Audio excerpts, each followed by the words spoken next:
and all must run the race of life. The need for speed is second nature to a very special group of animals. Every organ, every muscle, every bone is designed for a life in the fast lane. Some of these animals are hunters, others are the hunted, battling the other to carry on.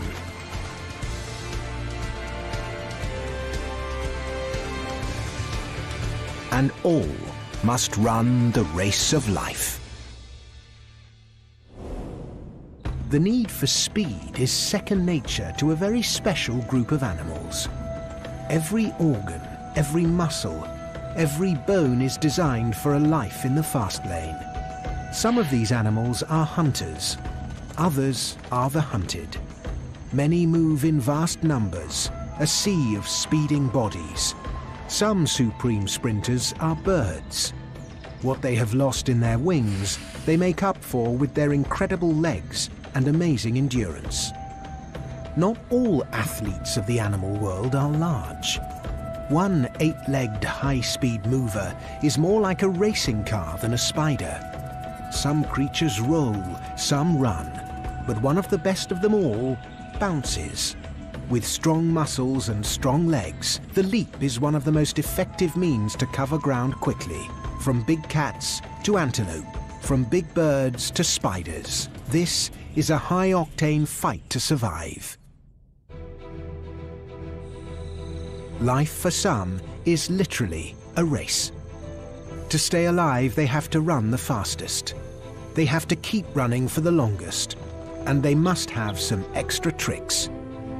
They must do it every day, many times a day, just to stay alive. And the best place for running is where there's lots of space. The vast savannas of Africa, the open prairies of America, and the great red deserts of Australia. Animals who have survived here have used countless generations to evolve their ability to run and run. Some have long legs, some have strong muscles, others have light bodies or sheer force of will. The need to run has led to a huge range of sizes and shapes, but all have one thing that links them. To win, they must run like the wind.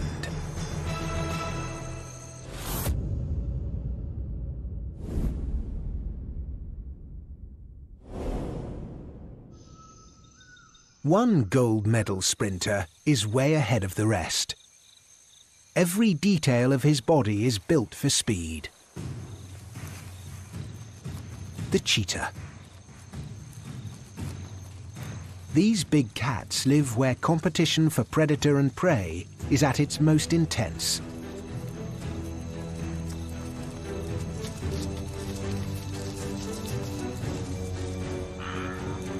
The African savanna, the greatest concentration of large animals on Earth.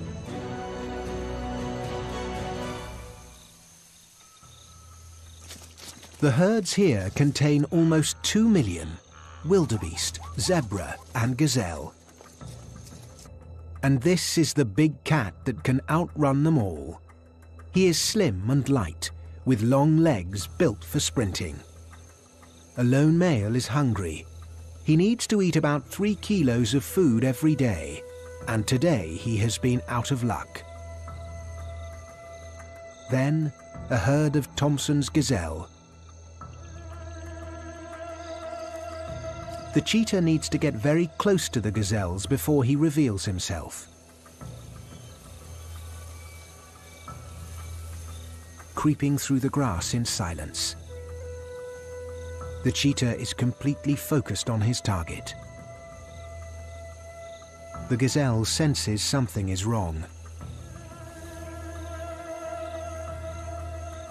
The cheetah can accelerate to 75 kilometers an hour in less than 2 seconds. Soon he reaches a top speed of 120. The gazelle is also fast, almost as fast as the cheetah. With competitors like these, the race is very close. But the fastest doesn't always win. After less than a minute, the cheetah collapses. He cannot keep up his top speed for more than a minute. If he fails, the race is over. He has been taking 150 breaths per minute, and his body temperature has reached over 40 degrees. He may need half an hour to recover before he's ready to hunt again. The Thompson's gazelle has escaped this time. Cheetahs hunt by sight. They have a wide-angle field of view and extremely sharp vision. Even the cheetah's stunning eyeliner has a purpose. His black tear marks prevent reflected sunlight from getting into his eyes.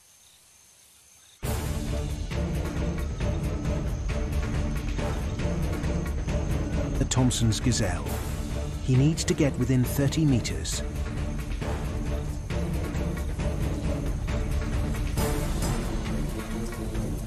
Then he's off. The cheetah has oversized heart and lungs, so he can effectively get oxygen into those high-power muscles. Even his nostrils are bigger, so he can suck in more air. His flexible spine acts like a spring, adding energy with every bound.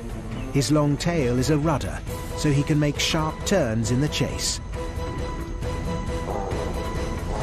The cheetah has a 50-50 chance of victory.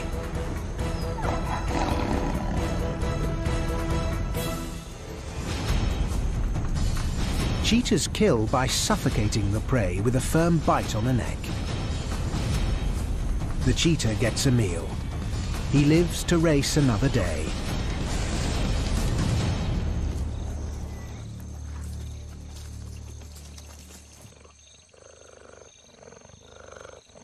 Cheetah cubs stand a high chance of being taken by bigger cats like leopards and lions. The likelihood of these cubs making it to adulthood is around 50%, but in some places it is even worse. In the densely populated Serengeti, only 1 in 10 cubs will survive to become adults. These young cheetahs have a lot to learn.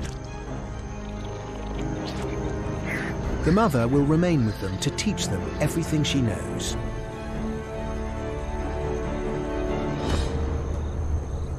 From hunting and stalking, to catching and killing.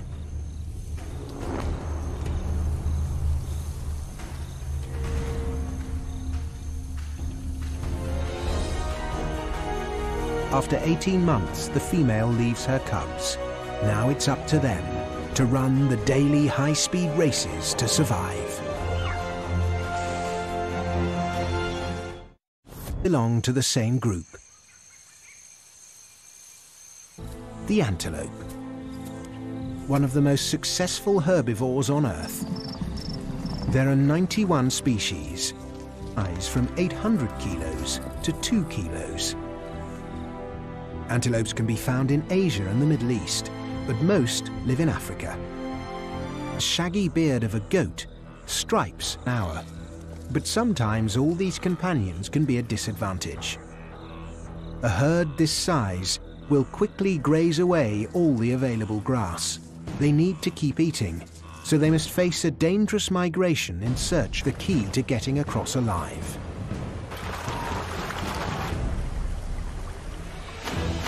The wildebeest knows the more time she spends in the water, the greater the chance and determination.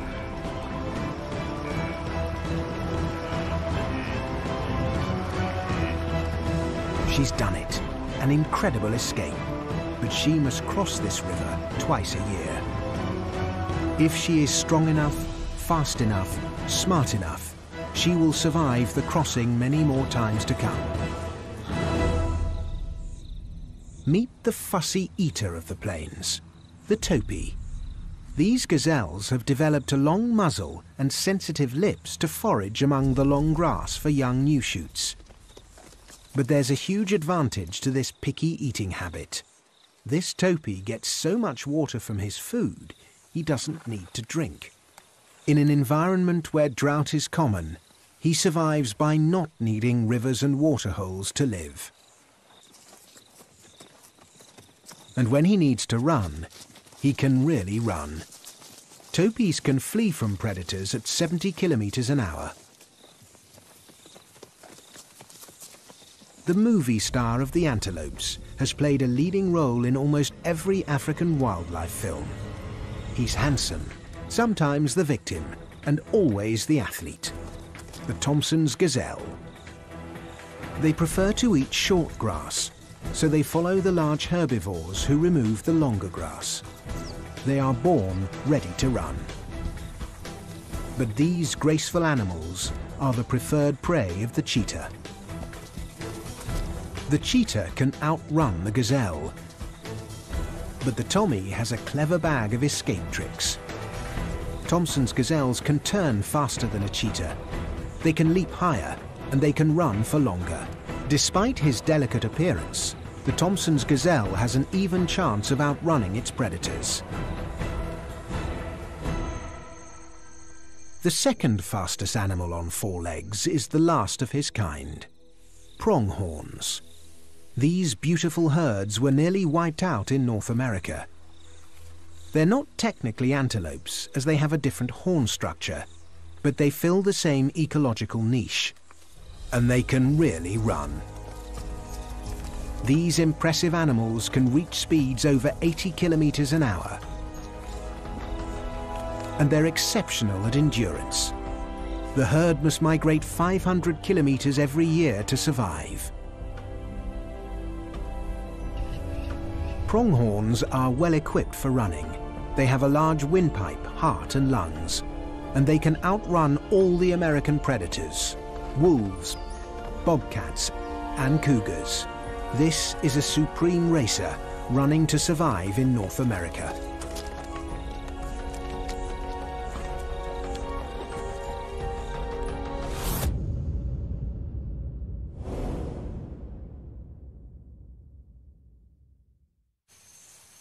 In the world of speed, only one animal comes close to the cheetah. He's been running on the African plains for 20 million years. And he's only got 2 legs.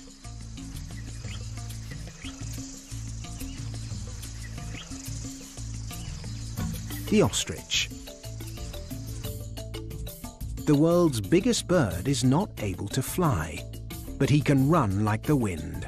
He might not look streamlined, but he's built for speed. Most birds have 4 toes. The ostrich has 2. Their feet have almost transformed into hooves.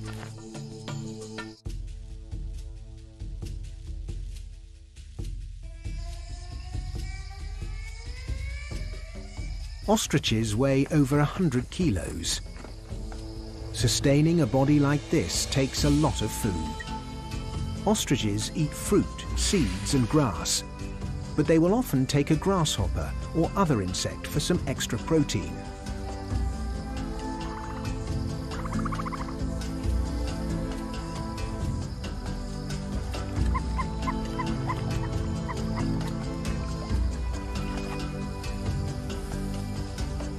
The ostrich is the extreme of bird evolution.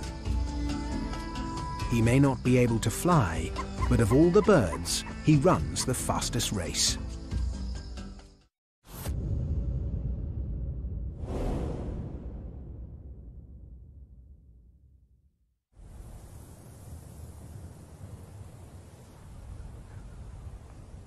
Our next high-octane animal couldn't be more of a contrast to the others. He's only 20 millimeters long, he hides underground, and he has 8 legs. Those legs are pretty good for running, but when this little creature wants to pack on the speed, he does something very surprising.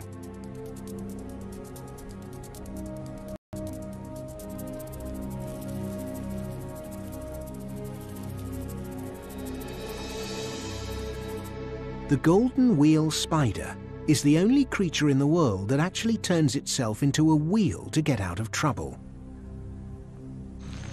Golden wheels live among the hot sand dunes of Namibia in Africa.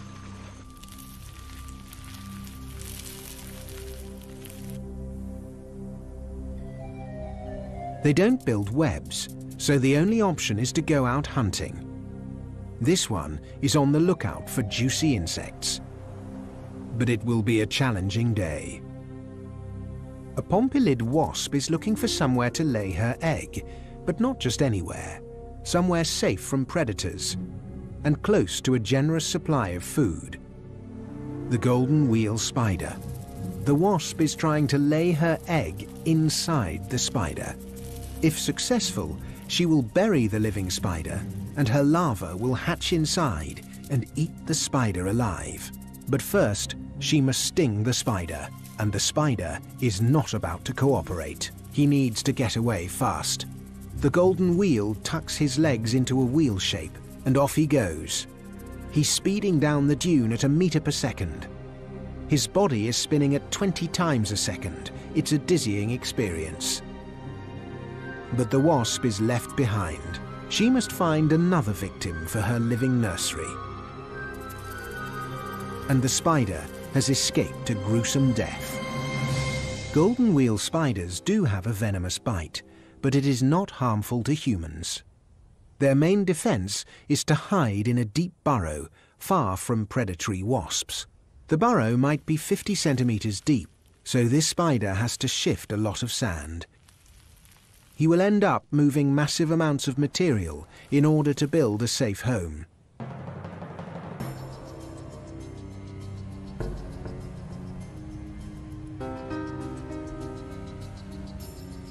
He completes his silk-lined burrow and retreats to safety. This tiny marvel of the sand dunes will emerge again at nightfall to continue his high-speed race.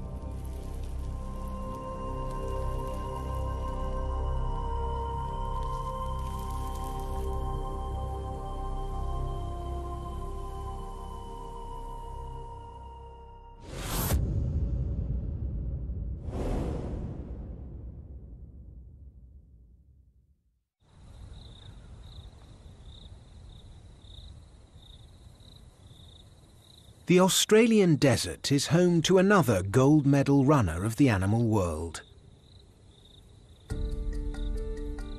This creature is custom created to survive the incredible heat of the red centre and to cover the vast distances. The red kangaroo. Big reds are the kings of the outback world. A large male can be 1.8 meters tall. And he has a unique way of covering a lot of ground quickly. These animals are perfectly engineered running machines. Half their body weight is muscle, and most of it is around the pelvis area to power those enormous hind legs. Our kangaroo's bound is almost effortless. He is using less energy to breathe now than when he was standing still. He doesn't accelerate by bounding faster, he just increases the length of his leap. Amazingly, he can cover up to 8 meters in a single bound. He is running as fast as the desert wind at 60 kilometers an hour. He needs to move fast. The rains have failed and his food supply has dried up. It could be hundreds of kilometers to the next patch of green desert.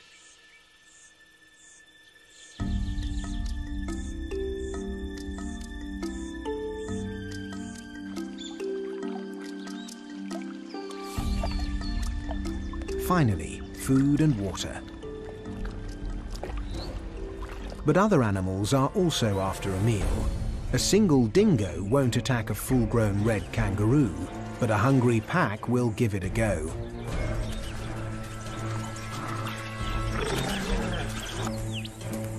As the kangaroo speeds up, so do the dingoes. But the wild dogs have to move their legs faster and faster to keep up. The roo is cruising. He can keep this up for as long as it takes. The dogs quickly tire. The roo lives to leap again. From the day the joey leaves its mother's pouch, the red kangaroo must run and run in order to be the winner in the desert race.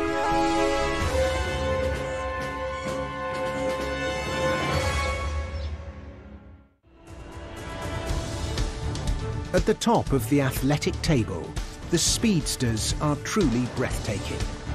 Animals faster than cars, more maneuverable than a gymnast, and with more clever moves than a dancer. These are the supreme athletes, perfectly evolved to win their races every day in the wild.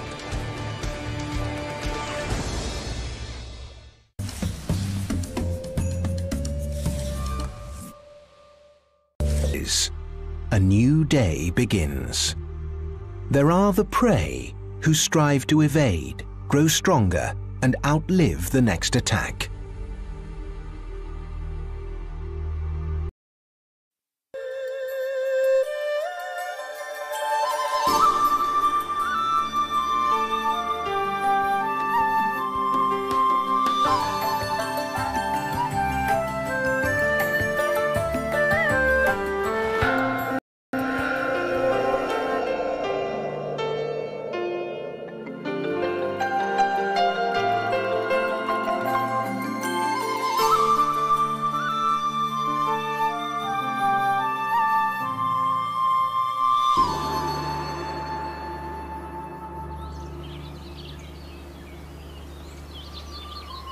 In the warming sun of late spring, a mother rests after giving birth.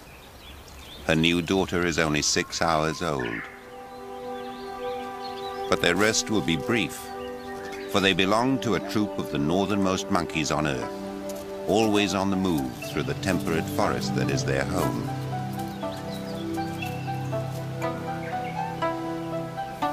Both the lives of the macaques and the trees that they live with are ruled by the timing and the changing of the seasons of the temperate world.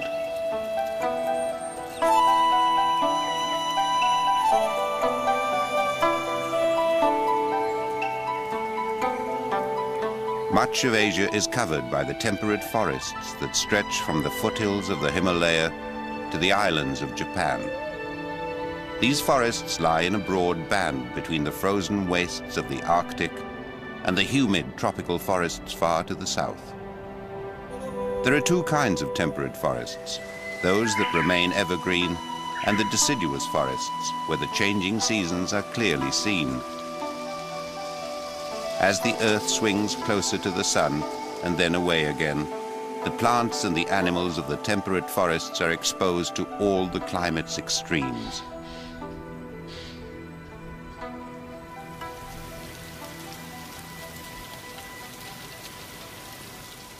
Long ago, when much of the world was frozen in the winter of the last ice age, many trees became extinct.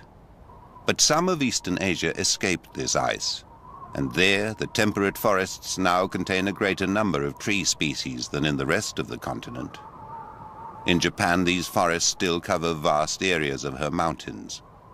Forests of cherry and maple, of oak and beech are driven by the seasons, and trees must evolve strategies for survival.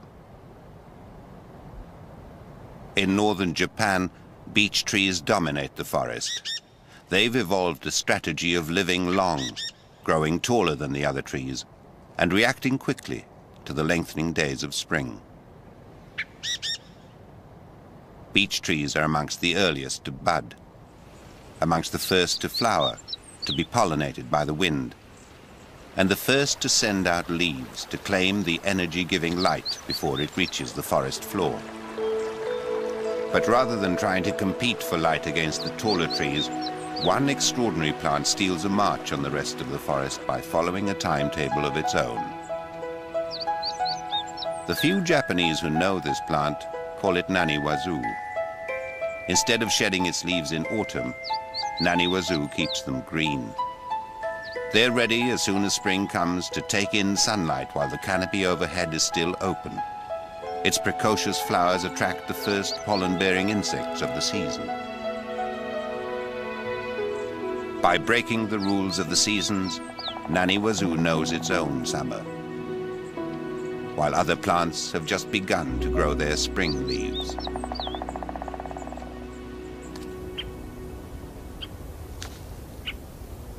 For the forest birds, it will soon be time to breed. A female great spotted woodpecker searches for insects that have throughout the winter sheltered under the bark. Spring reveals a myriad of strategies to deal with the changing seasons. A tiny caterpillar climbs up from the leaf litter where it hibernated over winter. But the colors that were a perfect camouflage in autumn will soon be dangerously conspicuous, for the caterpillar is climbing back into a changing world.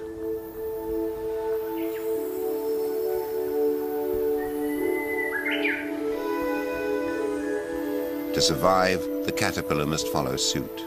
Responding like the forest to the lengthening hours of daylight and the rising temperature, it sheds the skin that looks like a dead leaf and assumes the colors of a spring leaf. The caterpillar mimics the leaves on which it will keep feeding until it undergoes its final transformation into a butterfly of summer.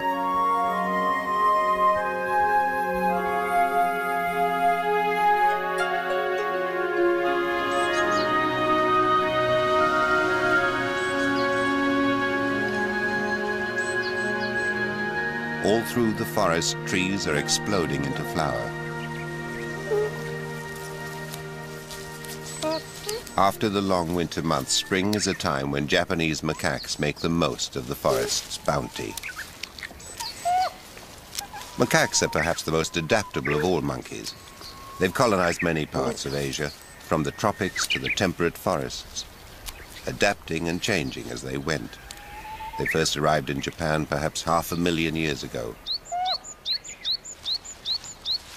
Japanese macaques live in troops and move within a defined territory. There are 35 animals in this troop, made up of a handful of males and 2 family groups of related females, each led by an older matriarch. This female is about 26 years old. Her knowledge of the forest has been vital, not only for her immediate family, but for the troop as a whole. Japanese macaques are different from other macaques. They're less inclined to squabble than their cousins who live in tropical forests. These macaques are mainly vegetarian, but edible plants are widely scattered throughout the forest. To get enough to eat, the troop must continually move through its territory. What's even more unusual is the degree of tolerance between the male macaques. Ito, at 16 years old, is unchallenged as the senior male of the troop, even though he lost one of his legs in a trap when he was young. He usually stays on the fringes of the family groups, constantly watching. The family group is the very heart of macaque society, and once a female is born into a group, she will never leave.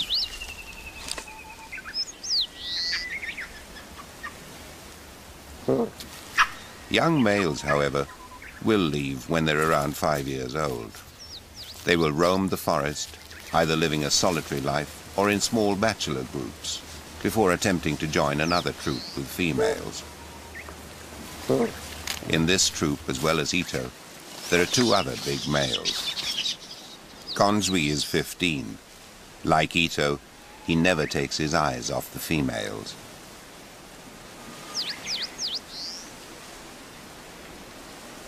And on the very fringes of the troop is another male who has recently joined the group. Only 11 years old, he always keeps his distance, but is a member of the troop, accepted within their territory. The ancestors of these macaques arrived in Japan's far north at the end of the most recent ice age. As the earth warmed, macaques moved further and further north into new territories. The northern shores of Japan's main island of Honshu are as far north as any macaque can go. They will not return to the south, since their territory adjoins that of other macaque troops. These northernmost monkeys on Earth have had no choice but to adapt to the seasonal extremes of the temperate forest where they live. Spring comes late to the north of Japan. It was at the end of May when the new baby female was born. She's now 3 days old and is in safe hands.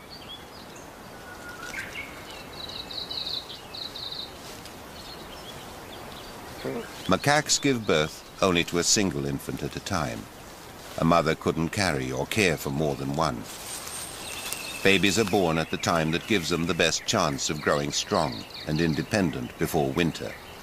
For then there would be little food, and a mother would be unable to produce enough milk to keep an infant alive.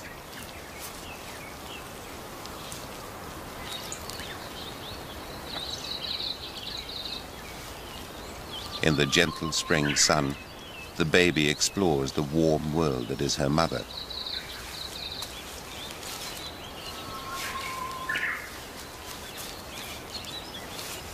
She starts to make out the light and shade of the forest.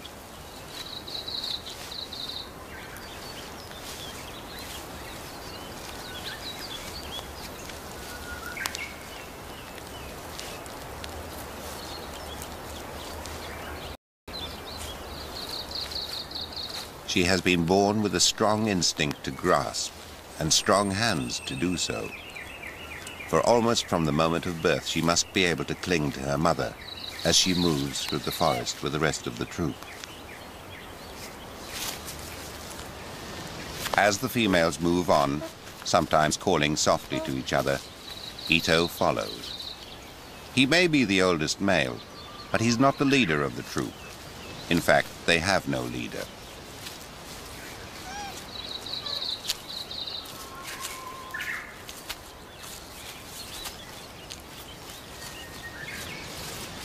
The forest, too, is moving. The days are longer, and the canopy is full, filtering out much of the light from the forest floor.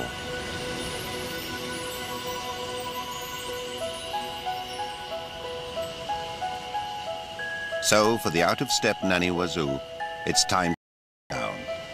Unable to win the race for the light, it begins to discard its leaves in an autumn of its own.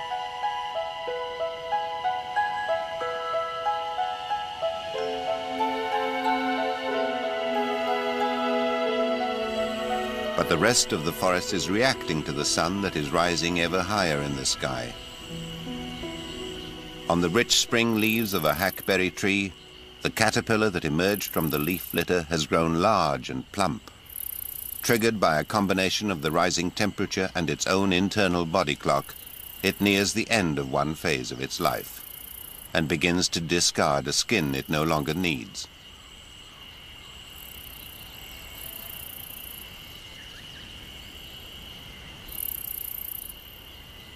It will never again feed on leaves, so it drops the head and mouth parts it no longer needs.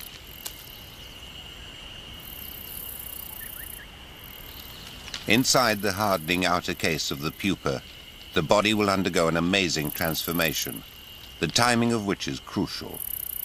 For when it emerges as a butterfly, it favors tree sap, which is at its most abundant in summer. It still remains aware of the outside world and is ready to respond to it. A single ant is hardly a threat, but a swarm might be. The nervous reaction is enough to startle almost any predator.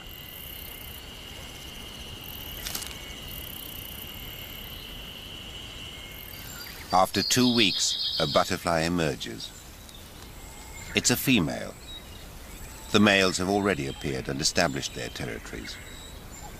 She rids herself of excess moisture in her body, then rests for a few hours to let her wings dry.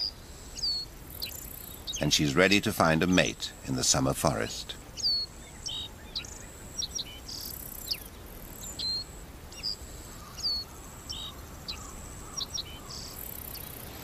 Almost imperceptibly, the forest too is changing. The green of summer is darker than in spring. There are frequent summer rains. The days are long and warm, and food is abundant for the macaques. With a birth of 4 babies, 3 of them males, there are now 39 in the troop. Prompted by the warmth of the summer days, these northern macaques start to molt their winter coats. Each individual is different. Some hardly molt at all, while others, like the 26-year-old matriarch, are losing almost all their winter coats. Ito has shed his thick winter fur. Because he seldom mixes with the family groups, when he needs a scratch, he has to do it himself. Within the family groups, the related females groom each other. Grooming is the activity which is at the very bedrock of macaque society. This constant and tender loving care forms bonds and alliances between individuals that will last a lifetime. While still producing milk, some nursing mothers hardly molt their winter coats at all, and having thick fur gives a baby more to cling to. In northern Japan, summer is short. These northernmost monkeys on Earth are best adapted to the season which will last the longest, the harsh winter months that lie ahead. It's now late June. The babies are almost a month old. As their mothers rest, they begin to explore their forest world.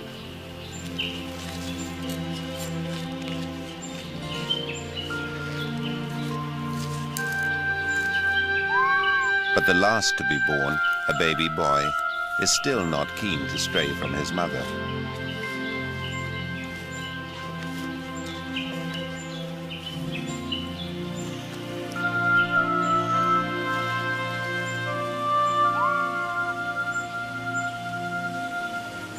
The baby girl, the firstborn, is more adventurous.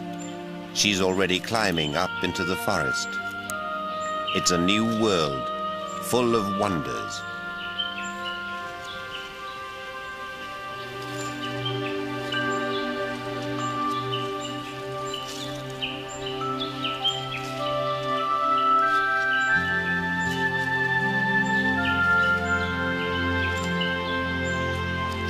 Born into a powerful lion dynasty known as the Kakanaka Pride. As the young heirs,